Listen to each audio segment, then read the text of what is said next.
주님께서 여러분과 함께 또한 사대와 함께 하소서. 성루가가 전한 거룩한 복음입니다. 주님께 영광을 돌립니다. 내 어린 양떼들아, 조금도 홍소하지 마라. 너희 아버지께서는 하늘나라를 너희에게 기꺼이 주시기로 하셨다. 너희는 있는 것을 팔아 가난한 사람들에게 주어라. 헤어지지 않는 돈지갑을 만들고 충나지 않는 재물 창고를 하늘에 마련하여라. 거기에는 도둑이 들거나 좀먹는 일이 없다. 너희의 재물이 있는 곳에 너희의 마음도 있다. 너희는 허리에 띠를 띠고 등불을 켜놓고 준비하고 있어라. 마치 혼인잔치에서 돌아오는 주인이 문을 두드리면 곧 열어주려고 기다리고 있는 사람들처럼 되어라. 주인이 돌아왔을 때 깨어있다가 주인을 맞이하는 종들은 행복하다. 그 주인은 띠를 띠고 그들을 식탁에 앉히고 곁에 와서 시중을 들어줄 것이다. 주인이 밤중에 오든 새벽녘에 오든 준비하고 있다가 주인을 맞이하는 종들은 얼마나 행복하겠느냐. 생각해보아라. 도둑이 언제 올지 집주인이 알고 있었다면 자기 집을 뚫고 들어오지 못하게 하였을 것이다. 사람의 아들도 너희가 생각지도 않은 때에 올 것이니 항상 준비하고 있어라. 주님의 복음입니다. 그리스도를 찬미합니다. 자리하십시오. 성부와 성자와 성령의 이름으로 아멘. 지난주 복음에 이어서 이번 주일에 선포된 복음도 재물에 관한 내용이 담겨 있습니다. 예수님께서 이제 자신의 삶을 종지부를 짓기 위해서, 종지부를 짓는다니까 좀 많이 이상하지만 완성하시기 위해서 이제 예루살렘으로 이제 올라가시면서 하느님의 뜻과 나라를 가장 우선순위로 삼고 추구하라고 강조하고 계십니다. 그러니까 누가복음이 그렇게 누가복음은 그렇게 이야기를 하고 있는 것이죠. 그래서 이 세상에서 재산의 욕심을 부리면 결국엔 하느님보다 재물에 온 마음이 쓰이고 결국 하느님 나라와 그분의 뜻을 잃어버리게 되는 것입니다. 하느님 나라와 그분의 뜻을 잃어버리면 하늘에 재물을 쌓을 수가 없게 됩니다. 우리가 재물에 과도한 욕심을 내다 보면 남의 재물을 빼앗는 경우가 있습니다. 불법과 위법을 저질러서 재산을 늘리기도 하고요, 남의 재산을 강탈하는 일들도 있죠. 여러 가지 그런 남의 재산을 빼앗는 경우도 있는데요. 그 중에서 사기가 있죠. 사기 그러면 어떤 사기들이 있나요? 뉴스에서 계속 많이 나오는 전세 사기, 또 부동산 사기, 당연히 주식, 투자, 코인, 또 생각나는 사기 있나요? 그렇죠. 그러니까 그런 것들, 보이스피싱, 그런 것들이 다 사기를 치는 겁니다. 각양각색의 이제 사기 종류들이 있죠. 이렇게 다양한 방식으로 이제 사기를 당한 사람들이 있잖아요. 특히 전세 사기 같은 경우들 많이 보이시죠? 이렇게 집을 계약했는데 알고 봤더니 아니고 그런 사람들이 엄청 많아서 결국에 그 중에는 어떻게 억울해서 보상받을 수가 없고 그러니까 목숨을 끊고 그런 사람들도 있고, 집도 없이 그냥 가족들이 다 길바닥에 대해서 뿔뿔이 흩어져서 그런 상황들을 보면 안타깝습니다. 아주 안타깝습니다. 그래서 그런 경우를 보면은 뭐 어때요? 교우님들도 보시면 그렇죠. 아니 어떻게 저걸 속지? 그런 생각들 많이 해보시죠. 말도 안 되는 거 어떻게 저런 걸 속아? 그런 생각을 해보실 때가 많을 겁니다. 근데 이 사기를 치는 사람들은 그럼 어떤 걸까요? 오늘 말씀처럼 재물이 있는 곳에 우리의 마음이 있다는 말씀을 보면 이제 재물에 대한 욕심과 어떻게 해요? 아, 이거 조금만 돈을 줘도 이윤을 엄청 준다. 그게 뭐예요? 내가 일을 열심히 안 해도 아, 요것만 해놓으면 그냥 1억 천금까지도 노릴 수 있겠구나라는 인간 심리를 아주 교묘하게 이용한 거죠. 요것만 요 정도, 야, 한 1,000만 원만 투자하면은 한 1년만 지나면은 1억이 생길 수 있어. 아, 그럼 처음에 어떻게 믿어요? 1억을 금방 주는 게 아니라 조금씩 나눠서 주면 그게 이윤이 그렇게 된다니까? 뭐 이렇게 얘기하는 거. 그러니까 사기는 결국에 뭐냐면 어쨌든 사기는 거짓 작전을 벌여서 다른 사람들을 속이는 거예요. 사기가 그러면은 전부 거짓말이 아니라 무조건 100% 거짓말만 하면은 성공할 수가 없습니다. 그 가운데 진실과 사실이 한 90%는 있어야 돼요. 그러면 어떻게 돼요?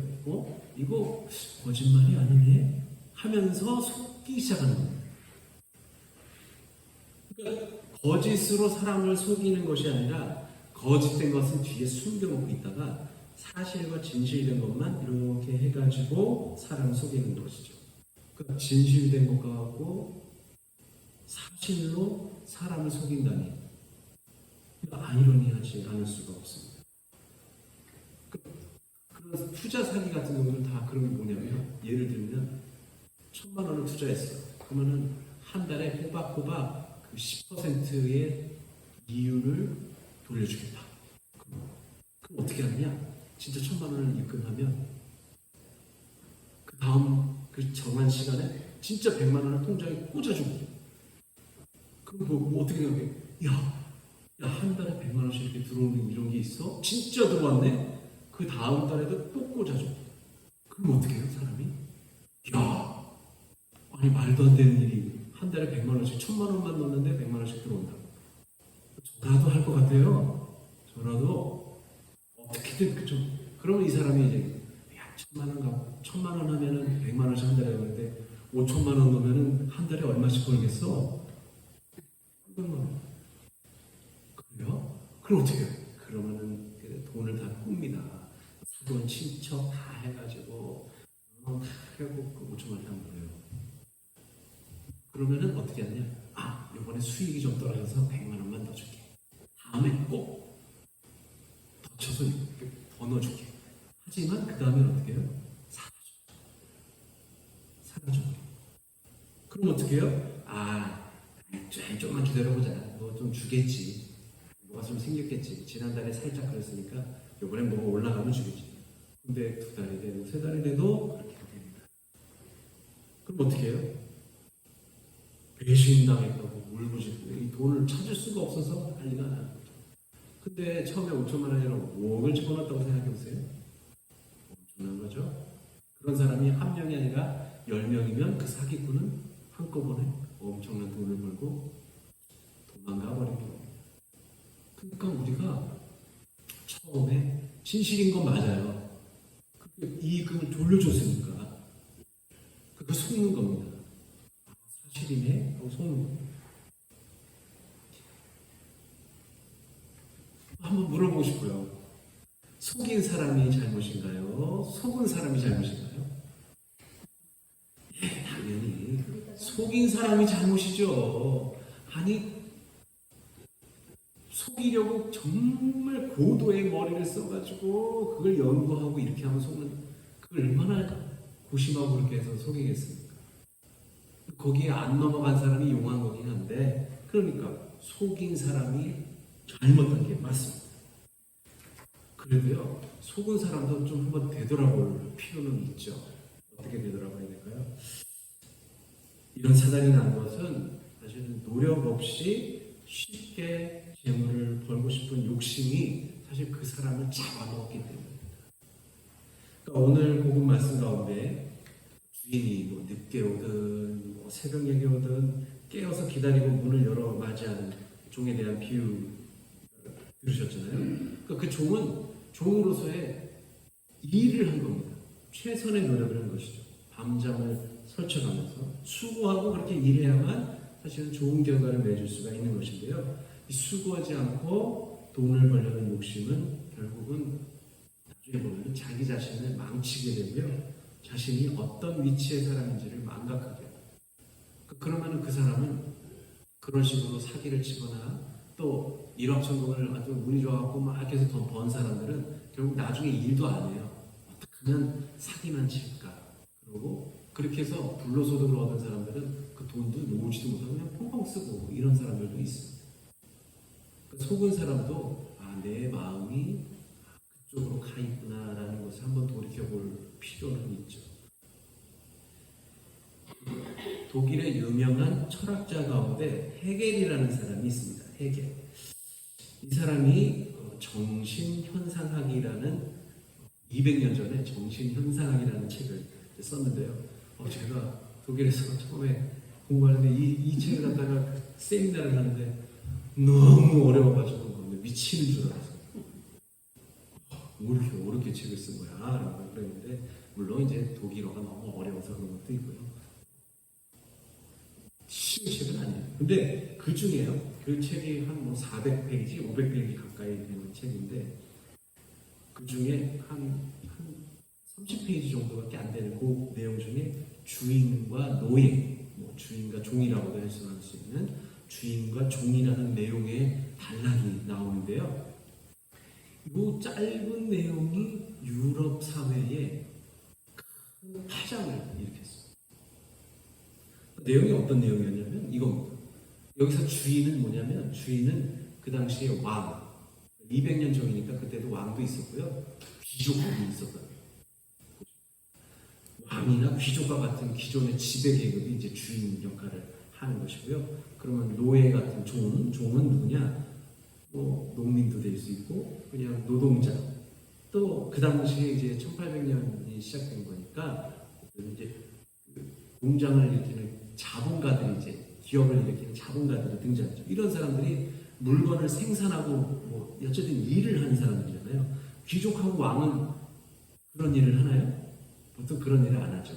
가서 농사 짓거나 공장에 가서 일하거나 가서 직접 기업 활동을 하거나 그러지는 않죠. 그냥 귀족 그 계급이 높으니까 어때요? 그 밑에 사람들이 벌어다 주는 걸로 하죠. 그러니까 명령만 하는 거예요. 이거 만들어내라 이렇게 되는 거예요. 그렇게 명령만 하고 그러면 어떻게 되냐면 농사 짓는 법을 제대로 모르죠. 공장에서 어떻게 물건을 만들어내는지 모르죠.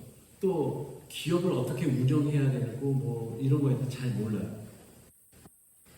근데 종들은 어때요? 명령에 따라 여기서 말하는 종들은 방금 말씀드린 노동자들이나 농민 또 서민들 이런 사람들 주를 이루고 있는데요.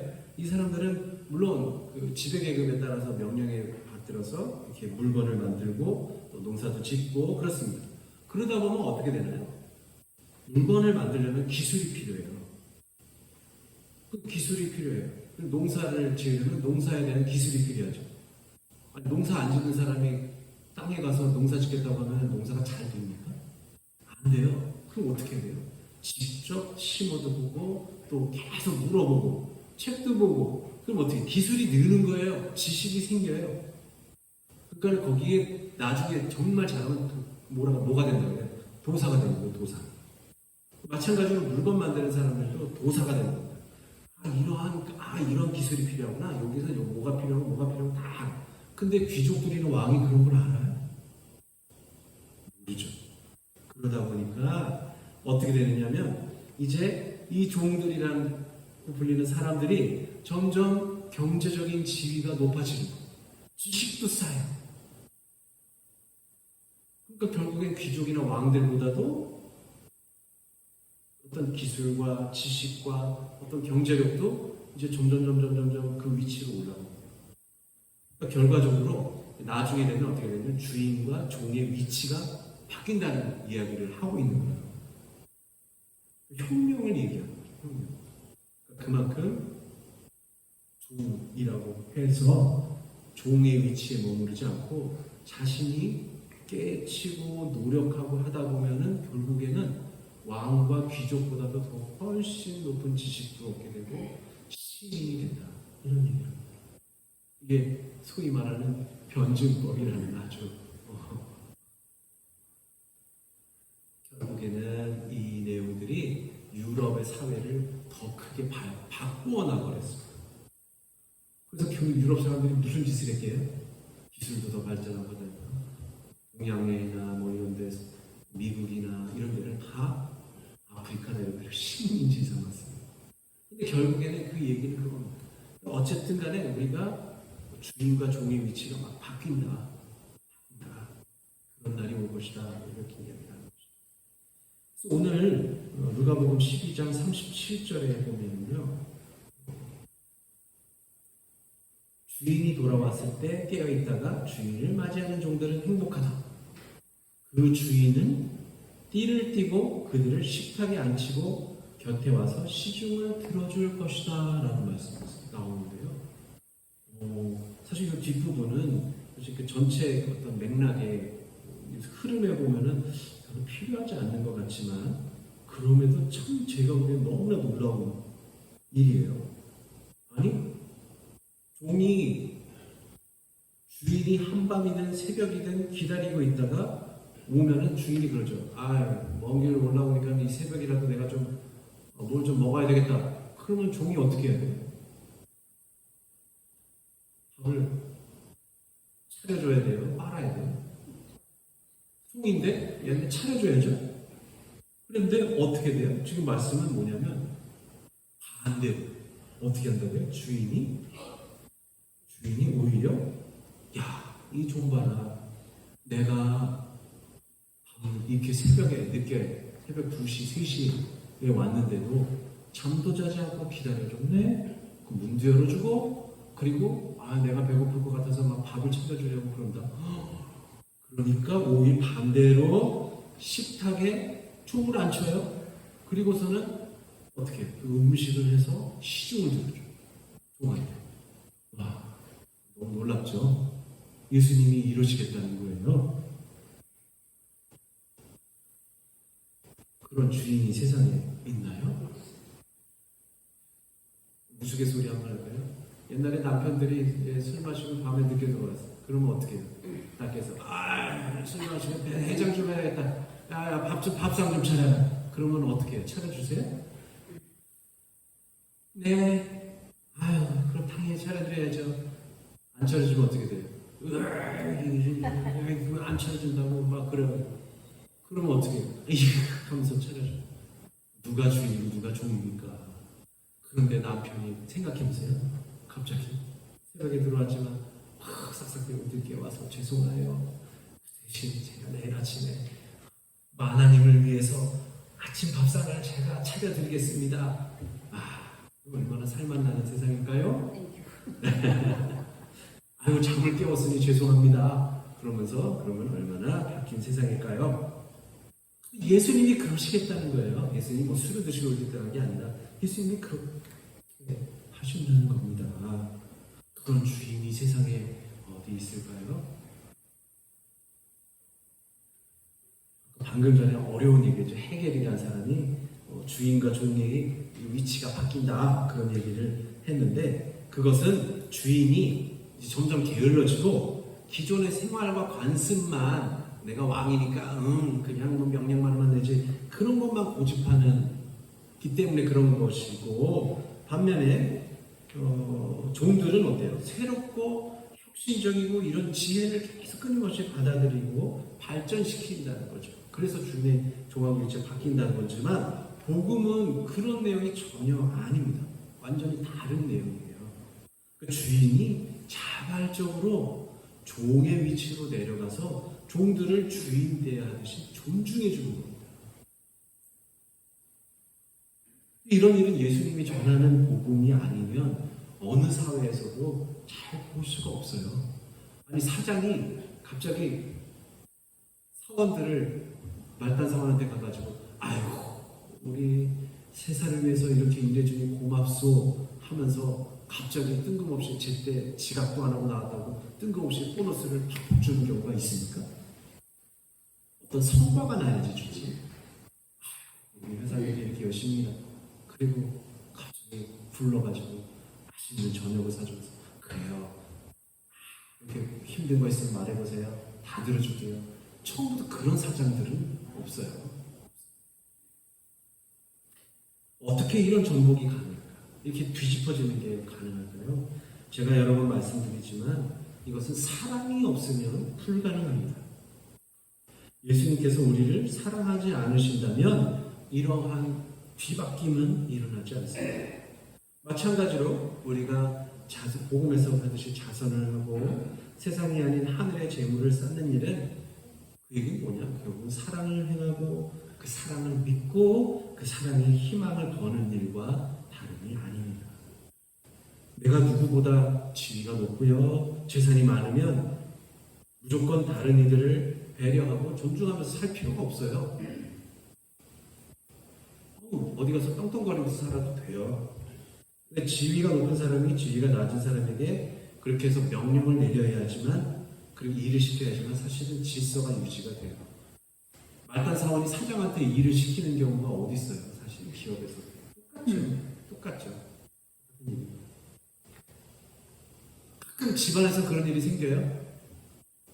뭐 아빠, 엄마, 나 이것 좀 해주세요. 이것 좀 해줘. 그러면 아빠, 엄마가 그냥 벌벌벌벌 떠면서 아이고 우리 새끼 넌 공부만 열심히 하면서 그냥 해주는 경우도 많죠. 근데 그것도 뭐 사랑하니까 해주는 거지 그냥 해줍니까? 그런 것도 아니죠.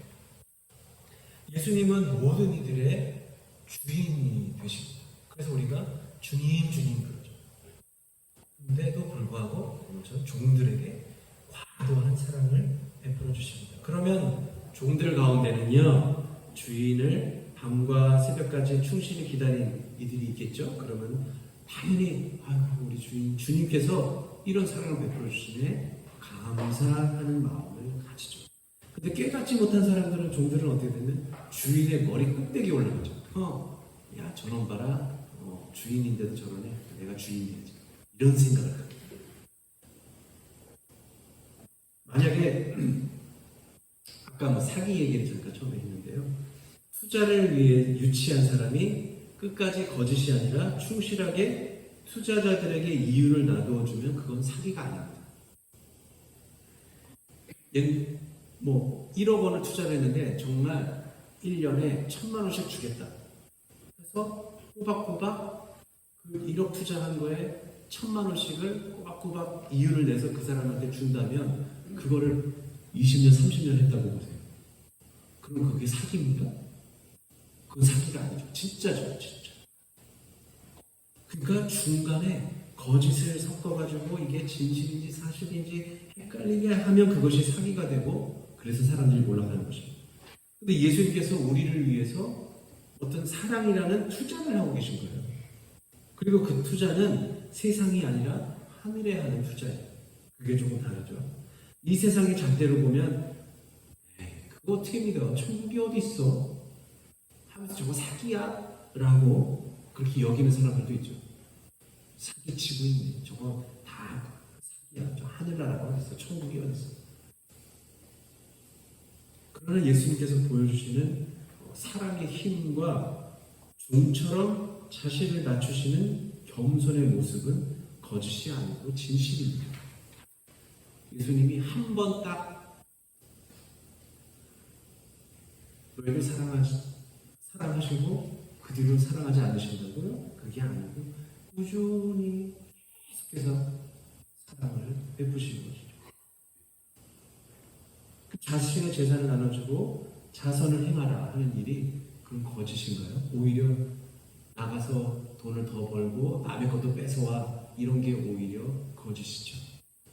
예수님은 오히려 그 반대 얘기를 하기 때문에, 세상의 논리와는 좀 반대이기 때문에 그것이 거짓일 수가 없습니다. 그래서 저는 예수님께 투자하는 일은 절대로 썩어 없어질 재물창고를 짓는 것이 아니라 하늘에 짓는 재물창고라는 것이 100% 확실하다고 말씀드릴 수 있습니다. 썩어 없어지는 재물창고가 예수님께 투자하는 거죠. 투자하는 말이 너무 자본주의처럼 이야기가 되고 그리고 뭐 이렇게 속물처럼 느껴지겠지만 내 욕심이 아니라 하느님의 뜻과 나라에만 욕심을 내는 일이 이 세상에서는 생각해 보면 과감한 투자예요. 아유 맨날 손해만 보는 투자냐 이거. 하지만 하느님께서 우리의 겸손과 사랑을 보시고 하늘의 재물을 모아주실 것입니다. 여러분 겸손하신 예수님을 보십시오. 주님이십니다. 주님이라고 우리가 맨날 그러죠. 그런데 그분이 우리를 위해서 종처럼 시중을 드신다고 하십니다. 이토록 지극한 사랑과 어떤 전복적인 사태를 저는 어디서 찾아보기가 어렵습니다. 그러나 우리는 당신의 말씀을 통해서 그 사실을 봅니다. 처음부터 투자라 그러는데 투자가 돈을 투자하는 사랑의 투자다. 여러분들 가진 것을 나눠서 자선을 하라. 남을 도와라. 이게 무슨 돈을 벌으라는 소리가 아니라는 거. 웃기지만 그것이 하늘나라에 투자하는 것이라고 이야기를 하시죠. 중요한 것은 눈에 보이지 않습니다. 중요한 것은 눈에 보이지 않습니다. 다만 예수님의 말씀은 우리의 마음에 남아서 우리가 이제 더 이상 종이 아니라 주인이 되도록 하늘의 재물을 쌓도록 촉구하셔. 예수님 말씀하는 주인이 되라는 것은 종들의 위치를 내려가서 다른 사람들을 돌보라는 거죠. 우리는 자선을 통해서 주님의 뜻과 사랑에 투자하여 하늘의 재물을 쌓아야 합니다. 용서해야 될 사람이 있으면 어쨌든 용서해서 하늘의 재물을 쌓아야 됩니다. 우리가 갑의 위치에 있을 때 의리의 위치에 있는 사람들을 그래도 너그럽게 대하고 존중해서 하늘의 재물을 쌓아야 합니다. 주인이 되어도 겸손하신 그리스도를 본받아 종들의 위치에 있는 이들을 지극한 사랑으로 돌봐야 합니다. 그리하여서 그 언젠가 충실하게 주인을 기다리는 종으로서 노력하고 애쓰며 살아가면 예수님께서 손수 우리의 식탁을 차려주시는 영광을 우리가 누릴 것이고 하늘의 재물을 쓰는 그리스도인이 될 것이라고 저는 확신합니다. 성도와 성자와 성령 이름으로